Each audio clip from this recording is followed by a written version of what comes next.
Hello dear students, welcome to online classes. ਆਪਾਂ शुरू कर रहे हैं 7वीं जमात की पाठ पुस्तक जिसका पहला लैसन है साडा देश महान। ये अपनी कविता है। इस कविता का आप पहला सार वेखांगे।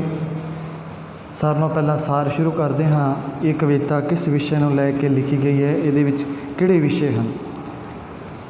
ये कविता पंजाबी के प्रसिद्ध लेखक शिव कुमार बटालवी जी की लिखी हुई है। इस कविता विच कवि ने भारत देश की प्रशंसा की है अते कल्पना की है कि साडा भारत एक महान देश है।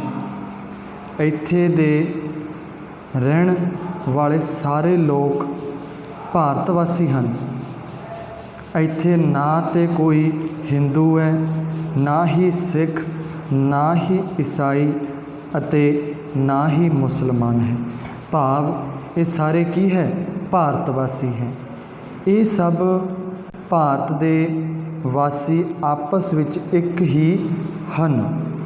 इत्थों दे रहन वाले सारे लोगों दे रंग, नस्ल, जात अते धर्म विच किसी तरह का भेदभाव नहीं है। सबना दे शरीर ते पहनण नूं कपड़ा मिलता है। सबना दे तन ते पहनण नूं कपड़ा मिलता है अते पेट नूं भरन लई रजवा अन्न मिलता है। इस संसार विच सारे लोग एक नूर भाव जोत उस परमात्मा की गल की है तो ही पैदा हुए हैं। इस करके साडा भारत देश महान है। इत्थे हरेक भाषा के लोग रहिंदे हन, जिवें कि गुजराती, मद्रासी, उड़िया, पंजाबी, बंगाली, भावें कोई डोगरी होवे, भावें कोई मरहट्टा अते भावें कोई राजस्थान का रहन वाला चौहान। हर शहर दे रहन वाले दे मूँह विच देश प्रेम दी लाली ही टपकदी है। अर्थात वो देश तो अपनी जान वारन लई तैयार रहिंदे हन। इन्हां गल्लां करके ही साडा भारत देश महान है। इस देश विच भावें अड्डो अड्ड सूबे हन ते भावें अड्डो अड्ड भाषा है, पर इत्थों दे सारे लोग भारत माता की संतान आपस विच हमसाए अते हमजोली हन। हमसाए का भाव की है, गुआंढी, ते हमजोली का भाव की है, मिल जुल के रहन वाले। ये कुछ शब्द हैं जिहड़े औखे शब्द अपनी व्याख्या दिते गए, जिहड़े आपां नूं पाठ तो पहला लिखने हैं। तो हुण आपां शुरू करांगे प्रसंग सहित व्याख्या। साडा भारत देश महान, ना कोई हिंदू, सिख, ईसाई, ना कोई मुसलमान, साडा भारत देश महान। हुण आपां सब तो पहला प्रसंग की गल करांगे। प्रसंग किस तरह लिखना है, तो ध्यान नाल सुनना भी है तो वेखना भी है वीडियो वल। जिवें लिखिआ, ये काव सतरा साडी पंजाबी की पाठ पुस्तक विचों जिहड़ी कविता है साडा देश महान, सिंगल इनवाइटेड कौमा दे विच रखनी है, जिहड़े पुट्ठे कामे लगे है, विचों लईआं गईआं हन। ये कविता कवि शिव कुमार बटालवी की रची हुई है। इस कविता विच भारत वर्गे महान देश की एकता बारे दस्सिया है। भारत विच कई तरह के धर्मां दे लोग रहिंदे हन, फिर भी उन्हां विच प्यार ते एक दूजे प्रति ਸਨਮਾਨ ਦੀ ਭਾਵਨਾ ਹੈ। ਇਹ ਸੀ ਆਪਣਾ ਪਹਿਲੀ ਵਿਆਖਿਆ ਦਾ ਪ੍ਰਸੰਗ। ਪਹਿਲੀਆਂ ਜਿਹੜੀਆਂ ਆਪਾਂ ਨੂੰ ਚਾਰ ਤੁਕਾਂ ਲੈਣਾ ਦਿੱਤੀਆਂ ਉਹਨਾਂ ਦਾ ਪ੍ਰਸੰਗ। ਹੁਣ ਆਪਾਂ ਗੱਲ ਕਰਾਂਗੇ ਵਿਆਖਿਆ ਦੀ। ਤਾਂ ਲਿਖਿਆ, ਸਾਡਾ ਭਾਰਤ ਦੇਸ਼ ਮਹਾਨ, ਨਾ ਕੋਈ ਹਿੰਦੂ ਸਿੱਖ ਈਸਾਈ ਨਾ ਕੋਈ ਮੁਸਲਮਾਨ, ਸਾਡਾ ਭਾਰਤ ਦੇਸ਼ ਮਹਾਨ। ਤਾਂ ਇਹਨਾਂ ਸਤਰਾਂ ਵਿੱਚ ਕਵੀ ਲਿਖਦਾ ਹੈ ਕਿ ਭਾਰਤ ਵਰਗੇ ਮਹਾਨ ਦੇਸ਼ ਵਿੱਚ ਅਨੇਕਾਂ ਧਰਮਾਂ ਦੇ ਲੋਕ ਰਹਿੰਦੇ ਹਨ। ਕੋਈ ਹਿੰਦੂ, ਕੋਈ ਸਿੱਖ, ਕੋਈ ਮੁਸਲਮਾਨ ਅਤੇ ਕੋਈ ਈਸਾਈ ਧਰਮ ਨਾਲ ਸੰਬੰਧਿਤ ਹੈ, ਪਰ ਫਿਰ ਵੀ ਇੱਕ ਦੂਜੇ ਦੇ ਧਰਮ ਦਾ ਸਨਮਾਨ ਕਰਦੇ ਹੋਏ ਪ੍ਰੇਮ ਭਾਵ ਰੱਖਦੇ ਹਨ। ਤਾਂ ਇਸ ਲਈ ਇਹ 'ਚ ਕਿਹਾ ਹੈ ਵੀ ਆਪਣਾ ਦੇਸ਼ ਮਹਾਨ ਕਿਉਂ ਹੈ? ਕਿਉਂਕਿ ਇਹਦੇ ਵਿੱਚ ਹਿੰਦੂ, ਸਿੱਖ, ਈਸਾਈ, ਮੁਸਲਮਾਨ ਸਾਰੇ ਲੋਕ ਰਹਿੰਦੇ ਹੈ। ਉਹਨਾਂ ਦੇ ਆਪਸ ਦੇ ਵਿੱਚ ਕੋਈ ਭੇਦਭਾਵ ਨਹੀਂ, ਸਾਰੇ ਭਰਾਵਾਂ ਵਾਂਗੂ ਰਲ ਕੇ ਰਹਿੰਦੇ ਹੈ। ਦੂਜੀ ਹੈ, ਰੰਗ ਨਸਲ ਅਤੇ ਜਾਤ ਧਰਮ, ਧਰਮ ਵਿੱਚ ਨਾ ਕੋਈ ਵੱਖ ਵਖੇਵਾਂ, ਸਭ ਦੇ ਤਨ ਨੂੰ ਕੱਪੜਾ ਲੱਭੇ, ਪੇਟ ਨੂੰ ਅੰਨ ਰਜੇਵਾਂ।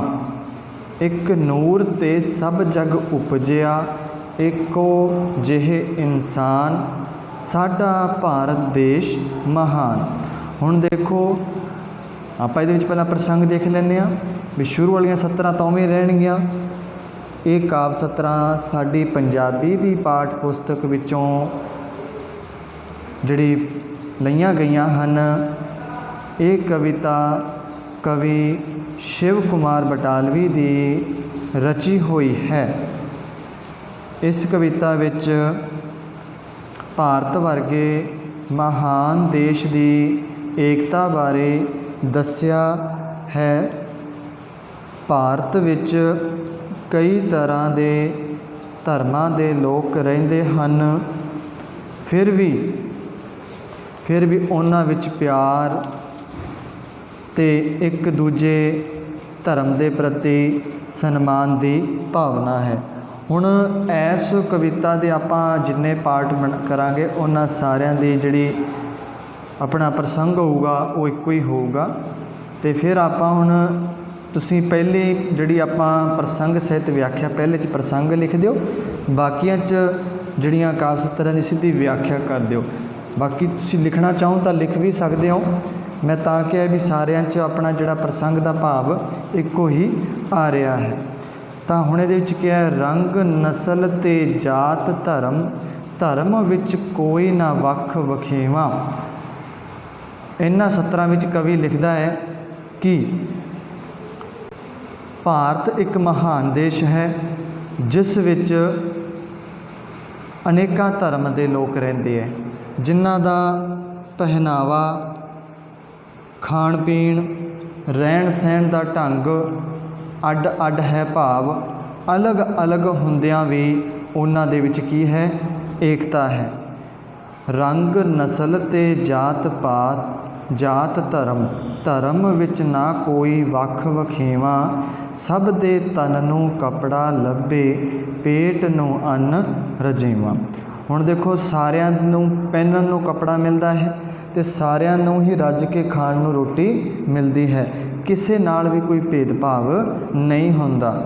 ਤਾਂ ਭਾਰਤ ਇੱਕ ਖੁਸ਼ਹਾਲ ਦੇਸ਼ ਹੈ। ਇੱਥੇ ਹਰ ਕੋਈ ਪੇਟ ਭਰ ਕੇ ਰੱਜ ਕੇ ਰੋਟੀ ਖਾਂਦਾ ਹੈ ਅਤੇ ਆਪਣੇ ਸਰੀਰ ਨੂੰ ਢੱਕਣ ਲਈ ਕੱਪੜਾ ਪ੍ਰਾਪਤ ਕਰਦਾ ਹੈ। ਇੱਕ ਨੂਰ ਤੇ ਸਭ ਜਗ ਉਪਜਿਆ, ਏਕੋ ਜਿਹੇ ਇਨਸਾਨ, ਸਾਡਾ ਭਾਰਤ ਦੇਸ਼ ਮਹਾਨ। ਇਹ ਸੰਸਾਰ ਉਸ ਪਰਮਾਤਮਾ ਦੀ ਕਿਰਪਾ ਨਾਲ ਬਣਿਆ ਹੈ। ਸਾਰੇ ਪਰਮਾਤਮਾ ਦੇ ਜੀ, ਸਾਰੇ ਪਰਮਾਤਮਾ ਦੀ ਨਜ਼ਰ ਵਿੱਚ ਸਮਾਨ ਹਨ। ਭਾਵ ਪਰਮਾਤਮਾ ਲਈ ਸਾਰੇ ਇੱਕ ਬਰਾਬਰ ਹਨ। ਪਰਮਾਤਮਾ ਲਈ ਕੋਈ ਵੱਡਾ ਛੋਟਾ ਨਹੀਂ, ਨਾ ਹੀ ਪਰਮਾਤਮਾ ਅਮੀਰ ਗਰੀਬ ਦਾ ਫਰਕ ਕਰਦਾ ਹੈ। ਇਸੇ ਏਕਤਾ ਦੀ ਭਾਵਨਾ ਕਾਰਨ ਜਿਹੜਾ ਭਾਰਤ ਦੇਸ਼ ਹੈ ਉਹ ਕੀ ਹੈ? ਮਹਾਨ ਦੇਸ਼ ਅਖਵਾਉਂਦਾ ਹੈ।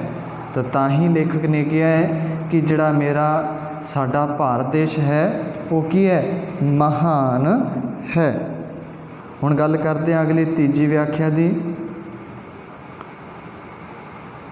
ਗੁਜਰਾਤੀ, ਮਦਰਾਸੀ, ਉੜੀਆ, ਪੰਜਾਬੀ, ਬੰਗਾਲੀ ਹਰ ਸ਼ਹਿਰੀ ਦੇ ਮੂੰਹ ਤੋਂ ਟੱਪ ਕੇ ਦੇਸ਼ ਪ੍ਰੇਮ ਦੀ ਲਾਲੀ, ਕੋਈ ਡੋਗਰਾ ਕੋਈ ਮਰਹੱਟਾ ਭਾਵੇਂ ਕੋਈ ਚੌਹਾਨ, ਸਾਡਾ ਭਾਰਤ ਦੇਸ਼ ਮਹਾਨ। ਤਾਂ ਆਪਣਾ ਪ੍ਰਸੰਗ ਹੈ, ਇੱਕ ਵਾਰ ਹੋਰ ਰਿਵਾਈਜ਼ ਹੋ ਜਾਊਗਾ, ਨਾਲੇ ਤੁਹਾਨੂੰ ਯਾਦ ਹੋ ਜਾਊਗਾ। ਤਾਂ ਸ਼ੁਰੂ ਕਰਦੇ ਹਾਂ ਪਹਿਲਾ ਪ੍ਰਸੰਗ। ਇਹ ਕਾਵਿ ਸਤਰਾਂ ਸਾਡੀ ਪੰਜਾਬੀ ਦੀ ਪਾਠ ਪੁਸਤਕ ਵਿੱਚੋਂ ਕਵਿਤਾ ਸਾਡਾ ਦੇਸ਼ ਮਹਾਨ ਵਿੱਚੋਂ ਲਈਆਂ ਗਈਆਂ ਹਨ। ਇਹ ਕਵਿਤਾ ਕਵੀ ਸ਼ਿਵ ਕੁਮਾਰ ਬਟਾਲਵੀ ਦੀ ਰਚੀ ਹੋਈ ਹੈ। ਇਸ ਕਵਿਤਾ ਵਿੱਚ ਭਾਰਤ ਵਰਗੇ ਮਹਾਨ ਦੇਸ਼ ਦੀ ਏਕਤਾ ਬਾਰੇ ਦੱਸਿਆ ਹੈ। ਭਾਰਤ ਵਿੱਚ ਕਈ ਤਰ੍ਹਾਂ ਦੇ ਧਰਮਾਂ ਦੇ ਲੋਕ ਰਹਿੰਦੇ ਹਨ, ਫਿਰ ਵੀ ਉਹਨਾਂ ਵਿੱਚ ਪਿਆਰ ਅਤੇ ਇੱਕ ਦੂਜੇ ਧਰਮ ਪ੍ਰਤੀ ਸਨਮਾਨ ਦੀ ਭਾਵਨਾ ਹੈ। ਇਹ ਸੀ ਆਪਣਾ ਤੀਜੀ ਵਿਆਖਿਆ ਦਾ ਪ੍ਰਸੰਗ। ਤਾਂ ਇਹਨਾਂ ਸਤਰਾਂ ਵਿੱਚ ਕਵੀ ਕੀ ਲਿਖਦਾ ਹੈ ਕਿ ਭਾਰਤ ਵਿੱਚ ਅਨੇਕਾਂ ਭਾਸ਼ਾਵਾਂ ਦੇ ਲੋਕ ਰਹਿੰਦੇ ਹਨ। ਜਿਵੇਂ ਕੋਈ ਗੁਜਰਾਤੀ ਬੋਲਦਾ ਹੈ, ਕੋਈ ਮਦਰਾਸੀ ਬੋਲਦਾ ਹੈ, ਕੋਈ ਉੜੀਆ ਬੋਲਦਾ ਹੈ, ਕੋਈ ਪੰਜਾਬੀ ਬੋਲਦਾ ਹੈ, ਕੋਈ ਬੰਗਾਲੀ ਬੋਲਦਾ ਹੈ। ਪਰ ਹਰ ਕੋਈ ਪਹਿਲਾਂ ਆਪਣੇ ਆਪ ਨੂੰ ਭਾਰਤੀ ਮੰਨਦਾ ਹੈ, ਬਾਅਦ ਵਿੱਚ ਉਹ ਕਿਸੇ ਧਰਮ ਅਤੇ ਭਾਸ਼ਾ ਨਾਲ ਜੋੜਦਾ ਹੈ। ਤਾਂ ਇਹਨਾਂ ਵਿੱਚ ਕੀ ਦੱਸਿਆ ਹੈ, ਇਹਨਾਂ ਸਤਰਾਂ ਵਿੱਚ ਕਵੀ ਇਹ ਦੱਸਦਾ ਹੈ ਕਿ ਭਾਰਤ ਦੇ ਵਿੱਚ ਜਿਹੜੇ ਬਹੁਤ ਲੋਕ, ਬਹੁਤ ਭਾਸ਼ਾਵਾਂ, ਅਨੇਕਾਂ ਭਾਸ਼ਾਵਾਂ ਲੋਕ ਬੋਲਦੇ ਹੈ। ਜਿਵੇਂ ਜਿਨ੍ਹਾਂ ਦੇ ਆਪਾਂ ਉੱਤੇ ਨਾਂ ਲਏ, ਉਹ ਭਾਸ਼ਾ ਬੋਲਣ ਦੇ ਬਾਵਜੂਦ ਵੀ ਉਹ ਆਪਣੇ ਆਪ ਨੂੰ ਭਾਰਤੀ ਮੰਨਦੇ ਹੈ ਅਤੇ ਸਭ ਤੋਂ ਪਹਿਲਾਂ ਉਹ ਭਾਸ਼ਾ ਅਤੇ ਧਰਮ ਦੇ ਨਾਲ ਜੁੜਦੇ ਹਨ। ਫਿਰ ਹੈ ਭਾਰਤ ਵਿੱਚ ਰਹਿਣ ਵਾਲੇ ਵਿਅਕਤੀ ਵਿੱਚ ਦੇਸ਼ ਪ੍ਰੇਮ ਦੀ ਲਾਲੀ ਨਜ਼ਰ ਆਉਂਦੀ ਹੈ। ਇਸ ਵਿੱਚ ਰਹਿਣ ਵਾਲੇ ਕਈ ਲੋਕ ਡੋਗਰਾ ਅਤੇ ਮਰਹੱਟੇ ਅਤੇ ਕਈ ਚੌਹਾਨ ਕਿੱਥੇ ਰਹਿੰਦੇ, ਜਿਵੇਂ ਰਾਜਸਥਾਨ ਦੇ। ਪਰ ਸਭ ਤੋਂ ਪਹਿਲਾਂ ਉਹ ਆਪਣੇ ਆਪ ਨੂੰ ਉਸ ਭਾਰਤ ਦੇਸ਼ ਦੀ ਸੰਤਾਨ ਮੰਨਦੇ ਹਨ। ਇਸੇ ਭਾਵਨਾ ਕਾਰਨ ਭਾਰਤ ਦੇਸ਼ ਇੱਕ ਮਹਾਨ ਦੇਸ਼ ਹੈ। ਤਾਂ ਇਹਨਾਂ ਸਤਰਾਂ ਦੇ ਵਿੱਚ ਕਵੀ ਕੀ ਦੱਸਦਾ ਹੈ ਕਿ ਆਪਣੇ ਭਾਰਤ ਦੇਸ਼ ਵਿੱਚ ਲੋਕ ਅਨੇਕ ਭਾਸ਼ਾਵਾਂ ਬੋਲਦੇ ਹੈ। ਇੰਨੀਆਂ ਭਾਸ਼ਾਵਾਂ ਬੋਲਣ ਦੇ ਬਾਵਜੂਦ ਵੀ ਸਾਰੇ ਲੋਕ ਆਪਣੇ ਆਪ ਨੂੰ ਭਾਰਤੀ ਮੰਨਦੇ ਹੈ। ਫਿਰ ਇੱਥੇ ਜਿਹੜੇ ਲੋਕ ਰਹਿਣ ਵਾਲੇ ਹੈ, ਉਹਨਾਂ ਦੇ ਮਨਾਂ ਦੇ ਵਿੱਚ ਦੇਸ਼ ਪ੍ਰੇਮ ਦੀ ਲਾਲੀ ਹੈ, ਉਹ ਨਜ਼ਰ ਆਉਂਦੀ ਹੈ। ਹੁਣ ਇਹਨਾਂ ਵਿੱਚ ਰਹਿਣ ਵਾਲੇ ਕਈ ਲੋਕਾਂ ਜਿਵੇਂ ਡੋਗਰੀ, ਮਰਹੱਟੇ, ਚੌਹਾਨ ਹੈ, ਪਰ ਸਭ ਆਪਣੇ ਸਾਰੇ ਜਣੇ ਇਸ ਭਾਰਤ ਦੇਸ਼ ਦੀ ਕੀ ਹੈ, ਸੰਤਾਨ ਹੈ। ਇਹ ਸੀ ਆਪਣੀ ਤੀਜੀ ਵਿਆਖਿਆ। ਹੁਣ ਕਰਦੇ ਹਾਂ ਚੌਥੀ। ਭਾਵੇਂ ਵੱਖਰੇ ਵੱਖਰੇ ਸੂਬੇ, ਵੱਖੋ ਵੱਖਰੀ ਬੋਲੀ, ਭਾਰਤ ਮਾਂ ਦੇ ਪੁੱਤ ਸਾਰੇ, ਹਮਸਾਏ ਹਮਜੋਲੀ। ਹਰ ਕੋਈ ਇੱਕ ਦੂਜੇ ਉੱਤੇ ਘੁੱਲ ਘੁਮਾਵੇ ਜਾਨ, ਸਾਡਾ ਭਾਰਤ ਦੇਸ਼ ਮਹਾਨ, ਸਾਡਾ ਭਾਰਤ ਦੇਸ਼ ਮਹਾਨ। ਭਾਵੇਂ ਵੱਖਰੇ ਵੱਖਰੇ ਸੂਬੇ, ਵੱਖੋ ਵੱਖਰੀ ਬੋਲੀ। ਹੁਣ ਆਪਾਂ ਪਹਿਲਾ ਪ੍ਰਸੰਗ ਦੇਖ ਲੈਂਦੇ ਹਾਂ। ਇਹ ਕਾਵਿ ਸਤਰਾਂ ਸਾਡੀ ਪੰਜਾਬੀ ਦੀ ਪਾਠ ਪੁਸਤਕ ਵਿੱਚੋਂ ਕਵਿਤਾ ਸਾਡਾ ਦੇਸ਼ ਮਹਾਨ ਵਿੱਚੋਂ ਲਈਆਂ ਗਈਆਂ ਹਨ। ਇਹ ਕਵਿਤਾ ਕਵੀ ਸ਼ਿਵ ਕੁਮਾਰ ਬਟਾਲਵੀ ਦੀ ਰਚੀ ਹੋਈ ਹੈ। ਇਸ ਕਵਿਤਾ ਵਿੱਚ ਕਵੀ ਨੇ ਭਾਰਤ ਵਰਗੇ ਮਹਾਨ ਦੇਸ਼ ਦੀ ਏਕਤਾ ਬਾਰੇ ਦੱਸਿਆ ਹੈ। ਭਾਰਤ ਵਿੱਚ ਕਈ ਤਰ੍ਹਾਂ ਦੇ ਧਰਮ ਦੇ ਲੋਕ ਰਹਿੰਦੇ ਹਨ, ਪਰ ਫਿਰ ਵੀ ਉਹਨਾਂ ਦੇ ਵਿੱਚ ਪਿਆਰ ਅਤੇ ਇੱਕ ਦੂਜੇ ਧਰਮ ਪ੍ਰਤੀ ਸਨਮਾਨ ਦੀ ਭਾਵਨਾ ਬਣੀ ਹੋਈ ਹੈ, ਭਾਵਨਾ ਬਣੀ ਰਹਿੰਦੀ ਹੈ।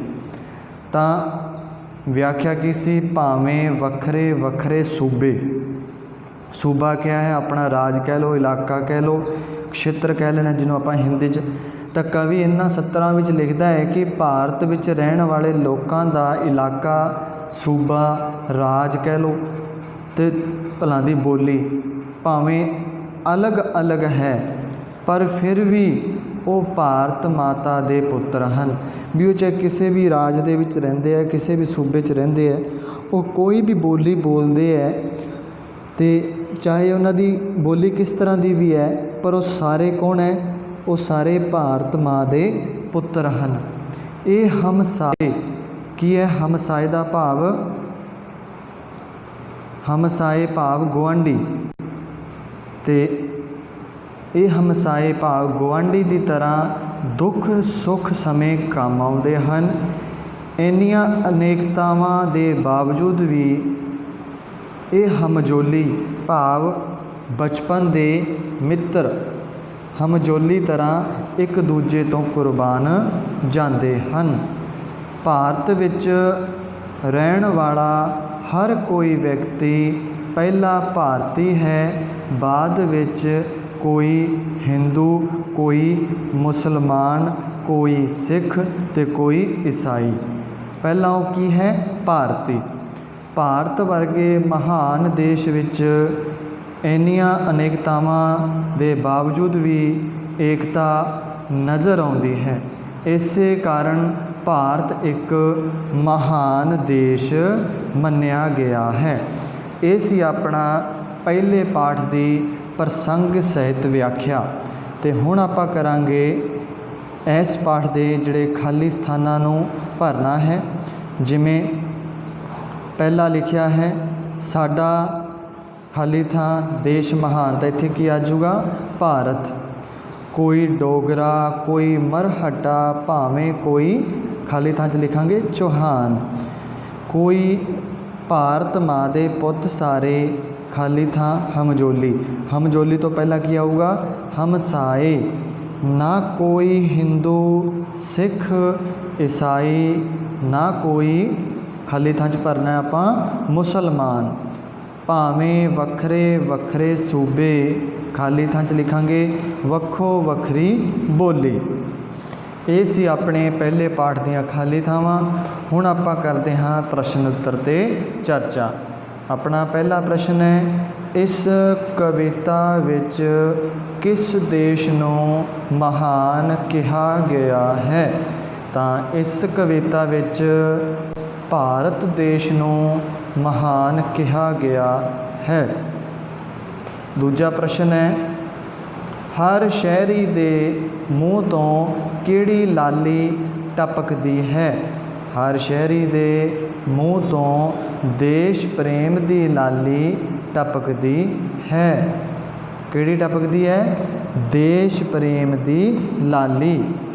ਸਾਰਾ ਜਗ ਕਿਸ ਉੱਤੇ ਉਪਜਿਆ ਹੈ? ਸਾਰਾ ਜਗ ਪਰਮਾਤਮਾ ਦੇ ਨੂਰ ਤੋਂ ਉਪਜਿਆ ਹੈ, ਜਿਸ ਵਿੱਚ ਸਾਰੇ ਸਮਾਨ ਹਨ, ਭਾਵ ਸਾਰੇ ਕੀ ਹੈ? ਇੱਕ ਬਰਾਬਰ ਹਨ। ਇਸ ਕਵਿਤਾ ਵਿੱਚ ਸਾਰੇ ਭਾਰਤ ਵਾਸੀਆਂ ਨੂੰ ਕਿਸ ਦੇ ਪੁੱਤਰ ਕਿਹਾ ਗਿਆ ਹੈ? ਇਸ ਕਵਿਤਾ ਵਿੱਚ ਭਾਰਤ ਵਿੱਚ ਰਹਿਣ ਵਾਲੇ ਭਾਰਤ ਵਾਸੀਆਂ ਨੂੰ ਭਾਰਤ ਦੇ ਪੁੱਤਰ ਕਿਹਾ ਗਿਆ ਹੈ। ਭਾਰਤ ਵਾਸੀ ਇੱਕ ਦੂਜੇ ਲਈ ਕੀ ਘੋਲ ਕਮਾਉਂਦੇ ਹਨ? ਭਾਰਤ ਵਾਸੀ ਮੁਸੀਬਤ ਸਮੇਂ ਇੱਕ ਦੂਜੇ ਲਈ ਆਪਣੀ ਜਾਨ ਵਾਰਨ ਦਾ ਘੋਲ ਕਮਾਉਂਦੇ ਹਨ। ਕੁਝ ਹੋਰ ਪ੍ਰਸ਼ਨ ਹੈ ਇੰਪੋਰਟੈਂਟ, ਇਹ ਵੀ ਪ੍ਰਸ਼ਨ ਕਰਨੇ ਆਪਾਂ। ਸਾਡਾ ਦੇਸ਼ ਮਹਾਨ ਕਵਿਤਾ ਕਿਸ ਕਵੀ ਦੀ ਲਿਖੀ ਹੋਈ ਹੈ? ਤਾਂ ਸਾਡਾ ਦੇਸ਼ ਮਹਾਨ ਕਵਿਤਾ ਸ਼ਿਵ ਕੁਮਾਰ ਬਟਾਲਵੀ ਦੀ ਲਿਖੀ ਹੋਈ ਹੈ। ਭਾਰਤ ਵਿੱਚ ਕਿਹੜੀਆਂ ਅਨੇਕਤਾਵਾਂ ਪਾਈਆਂ ਜਾਂਦੀਆਂ ਹਨ?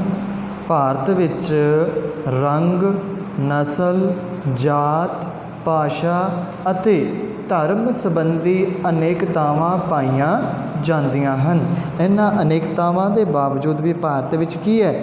ਏਕਤਾ ਹੈ। ਸਾਡਾ ਭਾਰਤ ਦੇਸ਼ ਮਹਾਨ ਕਵਿਤਾ ਵਿੱਚ ਹਮਸਾਏ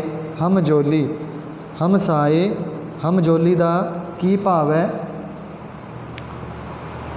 ਸਾਡਾ ਭਾਰਤ ਦੇਸ਼ ਮਹਾਨ ਕਵਿਤਾ ਵਿੱਚ ਹਮਸਾਏ ਤੇ ਹਮਜੋਲੀ ਤੋਂ ਕੀ ਭਾਵ ਹੈ? ਇਸ ਕਵਿਤਾ ਵਿੱਚ ਹਮਸਾਏ ਤੋਂ ਭਾਵ ਹੈ ਗੁਆਂਢੀ ਤੇ ਹਮਜੋਲੀ ਤੋਂ ਭਾਵ ਹੈ ਬਚਪਨ ਦੇ ਮਿੱਤਰ। ਚੌਥਾ ਪ੍ਰਸ਼ਨ ਹੈ, ਭਾਰਤ ਵਿੱਚ ਕਿਸ ਕਿਸਮ ਦਾ ਵਖਰੇਵਾਂ ਨਹੀਂ ਹੈ? ਭਾਰਤ ਵਿੱਚ ਰੰਗ, ਨਸਲ ਤੇ ਜਾਤ, ਧਰਮ ਦਾ ਵਖਰੇਵਾਂ ਭਾਵ ਅਨੇਕਤਾ, ਭਾਵ ਇਹਨਾਂ 'ਚ ਕੀ ਹੈ? ਏਕਤਾ। ਅੱਡੋ ਅੱਡੀ ਨਹੀਂ ਦਿਸਦੇ, ਇਹਨਾਂ 'ਚ ਭਾਵ ਇੱਕ ਹੈ। ਹੇਠ ਲਿਖੇ ਪੰਜਾਬੀ ਸ਼ਬਦਾਂ ਨੂੰ ਤੁਸੀਂ ਹਿੰਦੀ ਵਿੱਚ ਲਿਖਣਾ ਹੈ। ਜਿਵੇਂ ਭਾਰਤ ਪੰਜਾਬੀ 'ਚ ਲਿਖਿਆ ਹੈ ਤਾਂ ਹਿੰਦੀ 'ਚ ਕਿਵੇਂ ਲਿਖੋਗੇ? ਦੇਸ਼ ਪ੍ਰੇਮ, ਵੱਖ, ਵਖੇਵਾਂ, ਪੁੱਤਰ ਤੇ ਹਮਜੋਲੀ, ਇਹਨਾਂ ਸ਼ਬਦਾਂ ਨੂੰ ਤੁਸੀਂ ਹਿੰਦੀ 'ਚ ਲਿਖਣਾ ਹੈ। ਅਗਲੇ ਸ਼ਬਦ ਹੈ ਹੇਠ ਲਿਖੇ। ਹੇਠਾਂ ਇੱਕ ਹੀ ਅਰਥ ਲਈ ਪੰਜਾਬੀ ਅਤੇ ਹਿੰਦੀ ਵਿੱਚ ਭਿੰਨ ਭਿੰਨ ਸ਼ਬਦ ਦਿੱਤੇ ਗਏ ਹਨ। ਇਹਨਾਂ ਨੂੰ ਧਿਆਨ ਨਾਲ ਪੜ੍ਹੋ ਅਤੇ ਪੰਜਾਬੀ ਦੇ ਸ਼ਬਦ ਲਿਖੋ। ਹੁਣ ਆਪਾਂ ਇਹਨਾਂ ਦੇ ਪੰਜਾਬੀ ਦੇ ਸ਼ਬਦ ਛਾਂਟ ਕੇ ਲਿਖਣੇ ਆ। ਜਿਵੇਂ ਹਿੰਦੀ ਇੱਕ ਪਾਸੇ ਹੈਡਿੰਗ ਲਾ ਲਾਂਗੇ, ਇੱਕ ਪਾਸੇ ਪੰਜਾਬੀ। ਸਾਡੇ ਨੂੰ ਹਿੰਦੀ 'ਚ ਕੀ ਕਹਿੰਦੇ ਹੈ? ਤੇ ਨੂੰ ਹਿੰਦੀ 'ਚ ਕੀ ਕਹਿੰਦੇ ਹੈ? ਮੂੰਹ ਨੂੰ ਹਿੰਦੀ 'ਚ ਕੀ ਕਹਿੰਦੇ ਹੈ? ਭਾਵੇਂ ਨੂੰ ਹਿੰਦੀ 'ਚ ਕੀ ਕਹਿੰਦੇ ਹੈ? ਵੱਖਰੇ ਨੂੰ ਹਿੰਦੀ 'ਚ ਕੀ ਕਹਿੰਦੇ ਹੈ? ਤੇ ਸਾਰੇ ਨੂੰ ਹਿੰਦੀ 'ਚ ਕੀ ਕਹਿੰਦੇ ਹੈ? ਤੁਹਾਡੇ ਸਾਹਮਣੇ ਲਿਖਿਆ ਹੋਇਆ ਹੈ। ਸੁੰਦਰ ਲਿਖਾਈ ਵਿੱਚ ਲਿਖੋ, ਇੱਕ ਨੂਰ ਤੇ ਸਭ ਜਗ ਉਪਜਿਆ ਇੱਕੋ ਜਿਹੇ ਇਨਸਾਨ। ਤਾਂ ਕੀ ਲਿਖਿਆ ਹੈ? ਵਿਦਿਆਰਥੀਆਂ ਨੇ ਆਪ ਖੁਦ ਲਿਖਣਾ ਹੈ, ਤੁਸੀਂ ਇਹਨਾਂ ਨੇ ਇਸ ਨੂੰ ਲਿਖ ਕੇ ਦਿਖਾਉਣਾ ਹੈ। ਇਹ ਸੀ ਆਪਣੇ ਅੱਜ ਦਾ ਪਹਿਲੇ ਪਾਠ ਦੇ ਪ੍ਰਸ਼ਨ। ਆਪਣਾ ਪਹਿਲਾ ਪਾਠ ਪੂਰਾ ਹੋ ਗਿਆ। ਤੁਸੀਂ ਇਹਨੂੰ ਆਪਣੀ ਨੋਟਬੁੱਕ ਦੇ ਵਿੱਚ ਨੋਟ ਕਰਨਾ ਹੈ। ਅਗਲੀ ਵੀਡੀਓ ਤਾਈਂ ਤੁਸੀਂ ਇਸ ਮੈਟਰ ਨੂੰ ਤਿਆਰ ਕਰਨਾ ਹੈ। ਅਗਲੀ ਵੀਡੀਓ ਦੇ ਵਿੱਚ ਆਪਾਂ ਨਵਾਂ ਲੈਸਨ ਲੈ ਕੇ ਆਵਾਂਗੇ। ਉਹਨਾਂ 'ਚ ਲੈਸਨ ਨੂੰ ਕੰਪਲੀਟ ਕਰਨਾ। ਧੰਨਵਾਦ।